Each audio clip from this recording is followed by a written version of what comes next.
Hello everyone, today I'm going to explain you how you can set up certificate location and user level permissions. Introducing undo redo functionality in Certificate Builder. Users can now seamlessly control their edits. They can now also creatively experiment knowing they can backtrack if needed. So let's see the feature. First you log in your sub account. Inside the sub account, go to membership.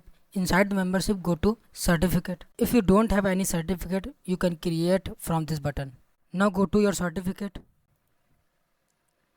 Now this is your certificate. In the left side you can see all the elements here. From the elements you can add background and you can also add text and you can add many things from here. You can see there are two arrows. This is undo and this is redo. If you do any changes in certificate, you can undo from here. For example, if you mistakenly remove your badge, you can undo from here and you can also redo from here.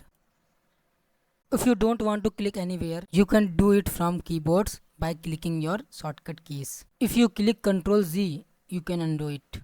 And if you click Ctrl Y, you can redo it. And you can also save your certificate by clicking Ctrl plus S. Now you can see this certificate is saved. Now go back. Now let's see user level permission feature.